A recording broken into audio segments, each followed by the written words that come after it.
Hello दोस्तों, हम जब भी कोई नई हॉलीवुड की फिल्म देखते हैं, ख्वाह वो हम अपने घर पर देखें या किसी भी सिनेमा हॉल में, फिल्म शुरू होने से पहले उस फिल्म को बनाने वाले का स्टूडियो लोगो जरूर देखते हैं। क्या कभी किसी ने सोचा होगा कि इस फिल्म स्टूडियो लोगो के पीछे कौन सी कहानियां जुड़ी हुई हैं और इनको कैसे और क्यों बनाया गया? जैसा कि पैरामाउंट लोगो ने क्या नस्ब किया अपने लोगो में और उसके चारों तरफ कितने सितारे मौजूद हैं। वॉल्ट डिज्नी कासल के लोगो में क्या है? लोगो में लड़का चांद पर बैठा मछली का शिकार कर रहा है। हम आपको बताएंगे कि इन स्टूडियो लोगों के साथ कौन सी कहानियां जुड़ी हैं। तो चलिए शुरू करते हैं। Colombia pictures. कोलंबिया पिक्चर्स का ये मशहूर लोगो है जिसमें एक औरत के हाथ में टॉर्च है, जो कि अमेरिका का मशहूर निशान है, जिसे 1924 में बनाया गया। अमेरिकन परचम के साथ इस औरत को ढांपा गया और इस औरत के हाथ में टॉर्च थमाई गई और फिर इसके बालों को भी बढ़ाया गया। इस औरत के बैकग्राउंड पर बादल भी नहीं थे। 6 साल के बाद इसमें कुछ तब्दीलियां की गईं। अल्फाज को बढ़ाया गया और बैकग्राउंड पर बादल दिखाए गए और औरत को नुमायां करके दिखाया गया। अगले कुछ ही सालों में इस लोगो में कुछ और तब्दीलियां की गई, जिनमें लफ्ज पिक्चर्स को शामिल किया गया। लेकिन फिर 1993 में इस लोगो को एक नई शक्ल में तब्दील कर दिया गया और सोनी कंपनी की तरफ से डिजिटल बैकग्राउंड वाला लोगो नुमायां किया गया, जिसे माइकल डेआस ने तैयार किया था। माइकल डेआस ने इस लोगो के लिए जेनी जोसेफ नामी एक खातून को हायर किया, जो कि इस लोगो की मॉडल थी। माइकल डेआस ने यह फैसला किया कि शोला ज्यादा नुमायां होना चाहिए और उसके साथ लोगों का फोकस ज्यादा लड़की पर होना चाहिए, ताकि पहले से ज्यादा नुमायां दिखाई दे। आखिरकार 1996 में दोबारा तब्दील करके इसको पुरानी शक्ल दे दी गई, जिसमें टॉर्च को नुमायां दिखाया गया था और बाकी लोगों को वैसा ही रखा गया, जो कि म्यूजिक के साथ शुरू होता था, जिसका म्यूजिक जोनाथन ने लिखा था। मेट्रो गोल्डविन मायर। 1924 में अमेरिकन म्यूजिक डायरेक्टर हॉवर्ड डेआस ने गोल्डन विन पिक्चर्स के लिए एक लोगो तैयार किया, जिसमें बैठे हुए शेर को हरकत करते दिखाया गया है। इस लोगो में तकरीबन 7 शेरों को तब्दील किया गया ताकि बेहतर से बेहतर लोगो तैयार किया जाए, जिसकी कहानी कुछ यूं है। पहला लियो नामी शेर था और इस लोगो में आवाज नहीं थी, यानी कि शेर की आवाज और बगैर म्यूजिक के ये लोगो तैयार किया गया था, जो कि सिर्फ एक डेकोरेशन पीस लगता था। और अगला शेर जैकी था, जो इस लोगो में रखा गया और ये लोगो भी बगैर आवाज के था। इस लोगो को आवाज के साथ दिखाने के लिए हर सिनेमा में अलग से आवाज प्रोड्यूस करने वाले हैवी आलात नस्ब करने पड़े, जो लोगों को दिखाने के साथ आवाज भी प्रोड्यूस करें। इस लोगो में 2 शेर और भी आए, जिनमें एक का नाम टेले और दूसरे का नाम कॉफी था। इन दोनों में कौन सा शेर बेहतर था ये हम नहीं जानते, मगर लोगों में ये नुमाया किरदार अदा करते थे। बेहतर नाम के तौर पर एक शेर टैना भी मशहूर हुआ।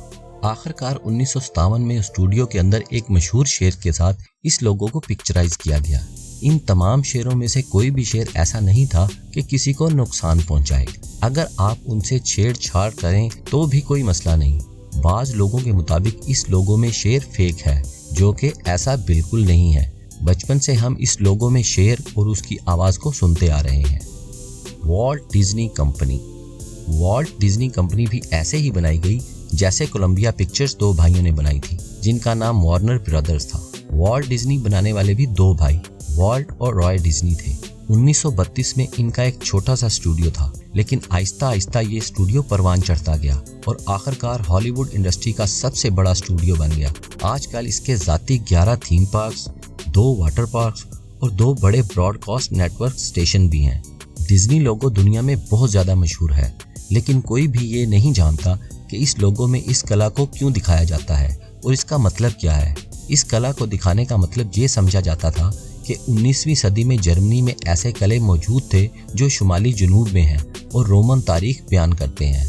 पेरिस में भी डिज्नीलैंड पार्क मौजूद है, जिसका लोगो भी यही है। ये लोगो 2006 तक एक ही तरह से नजर आता रहा। इसके बाद इसको तब्दील करके 3D डिजिटल लोगो में तब्दील कर दिया, जिसको कंप्यूटराइज तरीके से वेटर डिजिटल स्टूडियो में बनाया गया।